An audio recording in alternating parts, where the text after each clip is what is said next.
April 14th, 1935. A farmhouse north of Sublette, Kansas. Verna Dietz stands at the kitchen window watching the horizon turn the color of a bruise, and she does exactly what the county nurse told her to do. She wets a flour sack in the wash basin, wrings it out, and ties it snug over her boy Warren's nose and mouth. She does the same for herself. She stuffs wet rags into the gap under the back door. She drapes a damp sheet over the crib in the corner. By the time the black wall hits the house, she has done everything a responsible mother in Haskell County was told to do. And she has done it fast. And she has done it right. The storm passes in 4 hours. Warren coughs up mud for 2 days, and then he is fine. Her husband Elmer never gets sick that day at all. He does not wear a mask, because he is out in the barn hauling a heifer to shelter, and there is no time. 3 years later, on a Tuesday in July with not one cloud in the sky, Elmer Dietz sits down on the porch step because he cannot catch his breath. And he never really catches it again. Here's the twist, friend. The storm that terrified the whole country, the one that dragged the sun out of the sky and got its own name, Black Sunday, was not the thing that killed him. It was every ordinary afternoon in between. I'm Amos Whitfield, 5th generation on Whitfield land in the wheat country between Kansas and Nebraska. My people broke this ground in the years right before the drought turned it against them, and they never left it, not even when half their neighbors did. My grandfather, Homer Whitfield, kept a journal starting in 1934, the year the dust really turned mean, and he did not stop writing in it until the year he passed. Most of what you are about to hear, I did not learn from a textbook. I learned it out of Homer's own hand, in pencil on paper that still smells faintly like a cellar. If this is your first time here, go ahead and hit subscribe, because we spend our time in this exact kind of buried history, and you are going to want to be here for what comes after this one. This is not a countdown today, friend. This is one myth, and it killed more people than the drought itself ever laid a hand on. I am going to walk you through it in the order it actually happened, because the order is the whole point. Start with what everybody was afraid of, because fear has a shape, and in 1935 that shape was black and 2,000 feet tall. The storms did not creep in. They arrived like a wall walking toward you across open land, and everyone who lived through one describes it the same way, whether they were in the Oklahoma Panhandle or western Kansas or eastern Colorado.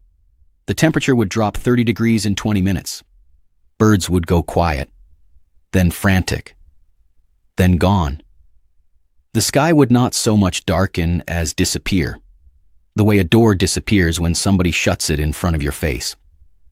On the worst days, a grown man could not see his own hand held 6 inches from his nose. Families groped along fence lines to find their own front porches. Farmers in Cimarron County told the same story for decades afterward, that the only way you knew where your wife or your child was standing next to you in the dark was to reach out and touch them. And it was not only the dark. The friction of billions of dust particles rubbing against each other in the air built up so much static electricity that blue flames would run along barbed wire fences at night, the way you would see fire run along a fuse. Men shaking hands in a storm could knock each other flat on the ground from the shock alone. A mother could pick up her own child, and both of them would go down in a heap. Stunned from a static charge neither one of them saw coming. Every car that went out during a storm dragged a length of chain behind it in the dirt, because without that ground wire, the static would kill the ignition and short out the radio before you made it a mile. On April 14th, that one storm alone is estimated to have carried something close to 300,000 tons of Great Plains topsoil into the sky at once. People in Cimarron County said the storm that day generated enough static electricity, by rough calculation, to power New York City for an afternoon. That same year, across the affected states, Something close to 850 million tons of topsoil lifted off the plains and went somewhere else entirely. Some of it drifted as far as the deck of ships, 200 miles out in the Atlantic. Some of it settled thick enough on the desks of United States senators in Washington, D.C., debating a soil conservation bill that same week that they could write their names in the film on the windowsill. Fear like that does strange things to a community, and not all of it was medical. Farmers strung dead snakes belly up over fences in some counties, an old piece of folk weather magic meant to shame the sky into raining. Men floated dynamite skyward on balloons and detonated it, hoping the concussion would jar loose a cloudburst. Whole towns organized jackrabbit drives, herding thousands of starving rabbits into pens and clubbing them down, because the rabbits were tearing apart what little green was left, and somebody needed an enemy they could actually see and beat. None of it touched the drought. But it tells you something true about 1935, friend. When a threat is big enough, and loud enough, and visible enough, people will do almost anything to fight back against it, even things that cannot possibly work. Because doing something feels better than standing still in front of a wall of black 2,000 feet tall. So, when the black wall came, the whole region did the only thing that made sense against a monster you could see coming from 10 miles off. They covered their faces. The Red Cross treated it as a full medical emergency starting in 1935, and they were right to. Volunteers in high school sewing rooms across Kansas, Colorado, and the Oklahoma Panhandle cut and stitched gauze into masks by the thousands, and the Red Cross shipped out somewhere north of 17,000 of them to families who had nothing else. Doctors and county nurses went house to house. 6 emergency hospitals opened in storm country that year, some of them set up in school gymnasiums that had to be sealed at every seam just to keep the patients breathing clean air inside their own sick room. Schools on the worst afternoons sent children home early to beat a storm to their front doors. And on other afternoons, when a storm caught the county without warning, teachers kept every child overnight in the schoolhouse, rather than risk them getting lost, walking home in air too thick to see through. This was not neglect, friend. This was people moving as fast and as hard as anybody could move against something that looked every single time like the end of the world walking up your road. Here's where the story splits, and I want you to sit with this next part because it is the piece nobody sat me down and told me either. Homer wrote about it plain in the summer of 1935, one line I have read probably 100 times. He wrote, "The mask stopped the dirt you could see and let through the dirt that killed you." My grandfather did not know the word silica when he wrote that sentence. He knew it from watching it happen. A cotton or gauze mask, wetted down the way every county nurse in the plains instructed, does a genuinely good job on the dust you can see, feel, and taste. The big stuff. Sand grains, chaff, the coarse black topsoil that piled up in drifts against a fence line like a snowdrift after a blizzard. That is the dust that clogged the Red Cross masks so completely that the fabric would go stiff and solid with mud in about an hour. And families had to keep a stack of fresh wet cloths ready during a long storm, because the old ones simply stopped passing air at all. And here's the trap hiding inside that fact, friend. A mask that gets visibly, obviously clogged with dirt feels like it is working. You can see the proof of it caked right there on the cloth. It gives you exactly the confidence a frightened mother needs in the middle of a black wall bearing down on her house. But the particles doing the real, permanent damage to a human lung are nothing like the coarse grit sitting on the outside of that cloth. The dust that reaches deep into the lower lungs and never comes back out is the fraction small enough to slip straight past the cilia in your nose and throat. The tiny hairs whose whole job is to catch and expel exactly this kind of intruder. Modern lung science puts that danger zone at particles smaller than about 10 microns across, with the worst of the damage done by particles under 5 microns. A size so fine that even a properly fitted respirator built to a modern industrial standard has to be engineered specifically to stop it. a hand-sewn, hand-wetted flour sackcloth from 1935, no matter how carefully a mother tied it, was never built to filter at that scale. It was built to filter what the eye could see. The silica-bearing prairie soil that blew across 6 states that decade was rich in exactly the fine fraction that got straight through. It settled into the deepest branches of the lung, the alveoli, where it does not get coughed back out. It sits there, permanently, and scars the tissue around it. That is dust pneumonia, friend. What the Plains newspapers of the day started calling the brown plague. It is not one thing hitting you once. It is thousands of these microscopic particles accumulating month over month, year over year, in lungs that were told over and over by every well-meaning piece of advice available at the time that a wet cloth was the answer. Historians estimate somewhere around 7,000 people died of it across the Dust Bowl states over the course of the decade, and it hit hardest exactly where you would expect the smallest lungs and the weakest defenses to be, in infants and in the elderly. Floyd Cohen, who lived through it as a boy in the Panhandle, watched his baby sister die of it in one room of their 2-room house while he lay sick with the same illness in the other room, and he carried that memory his whole life. Woody Guthrie wrote an entire song about the condition, because by the middle of the decade, everybody on the Plains either had it, had buried somebody from it, or knew exactly who had. Let me stop you right there before you think this story ends with the storms. It does not.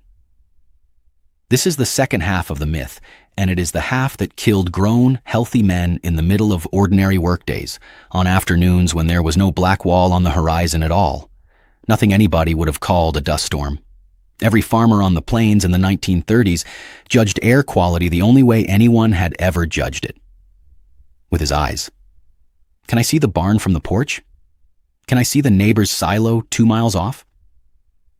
If the answer was yes, the day was clean enough to work, clean enough to send the children out to chores, clean enough to plow a field without a second thought.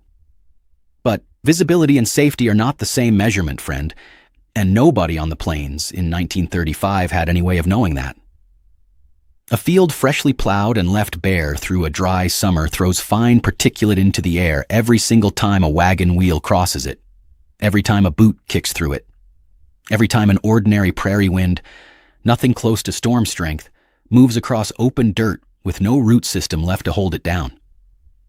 None of that looked like a black blizzard. None of it dragged the sun out of the sky. It just hung there, low and pale and nearly invisible, day after day, all through a decade when close to 100 million acres of grassland had been stripped of the very roots that used to keep this exact thing from happening. The federal government's own modern safety standard puts a hard number on what a human body can tolerate. The Occupational Safety and Health Administration's rule for workplace exposure to fine crystalline silica caps it at 50 micrograms in every cubic meter of air, averaged across an 8-hour day, a limit the agency only tightened to that level in 2016, after decades of research on exactly this kind of lung damage. 50 micrograms. That is a quantity of dust you cannot see, cannot taste, and cannot feel settle on your skin.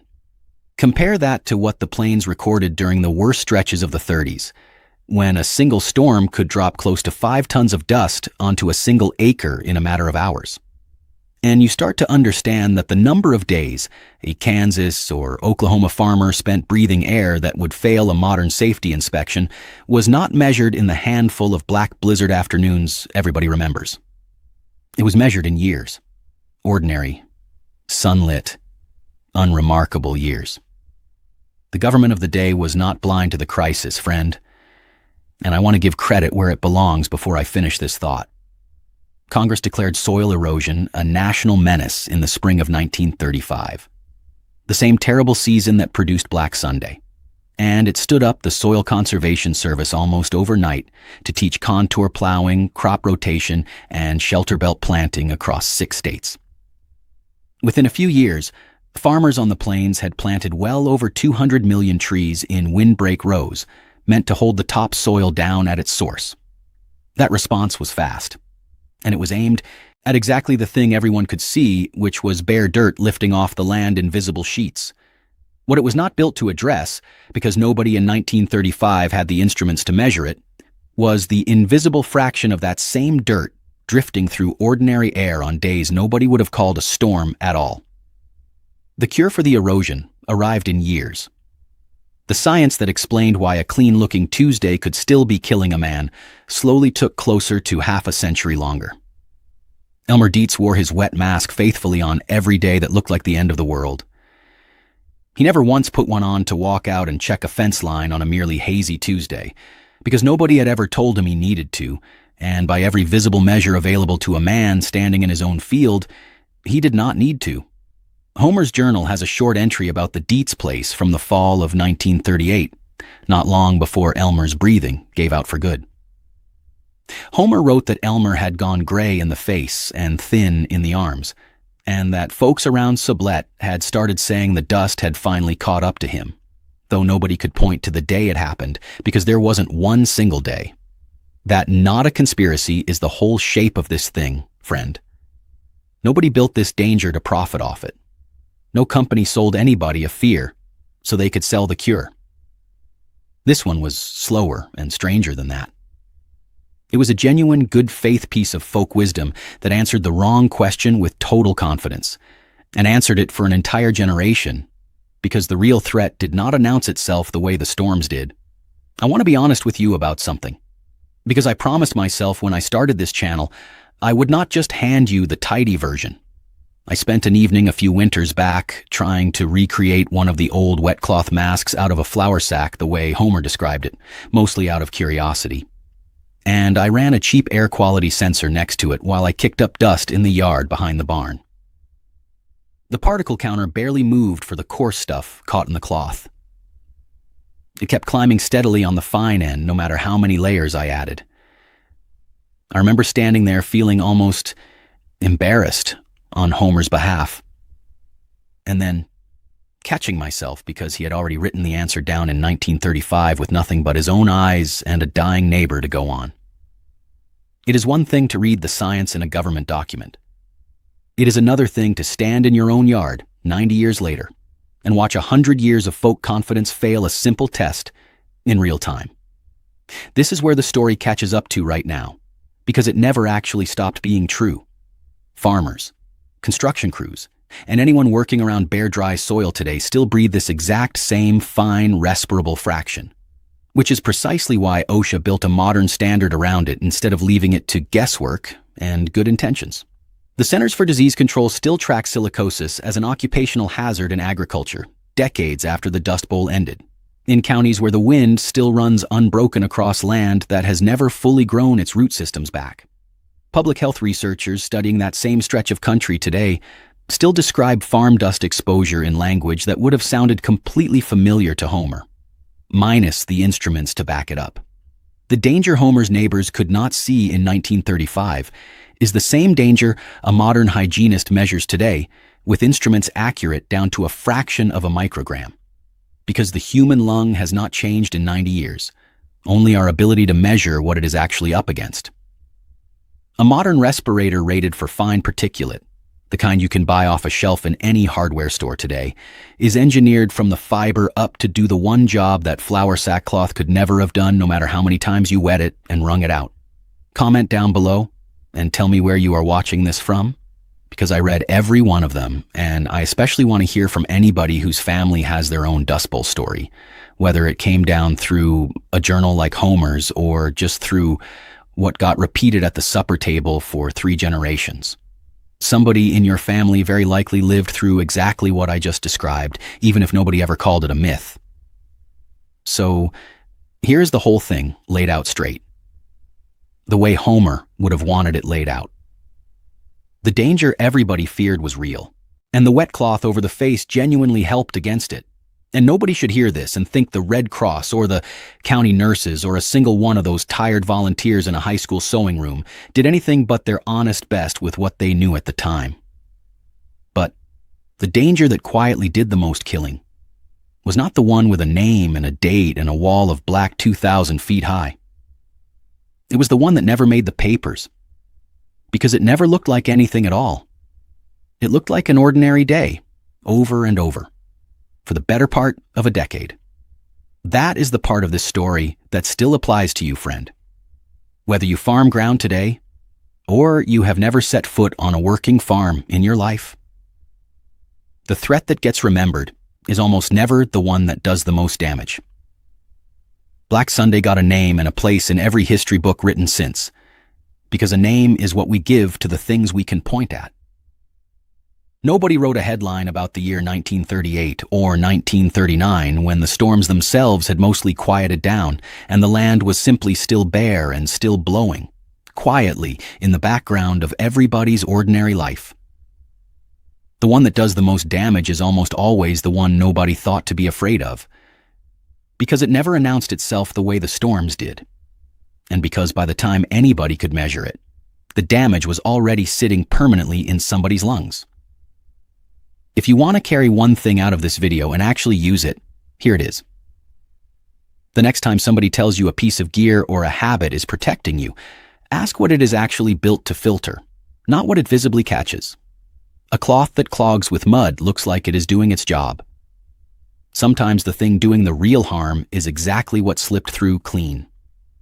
Next time on this channel, I am going to walk you through the 2-cent trick my great-grandmother used to keep her seed wheat alive through a drought year the county extension office said could not be beaten, and the exact year the hybrid seed companies made sure nobody would need to know it again. I'm Amos Whitfield. Thank you for listening to Amos Whitfield.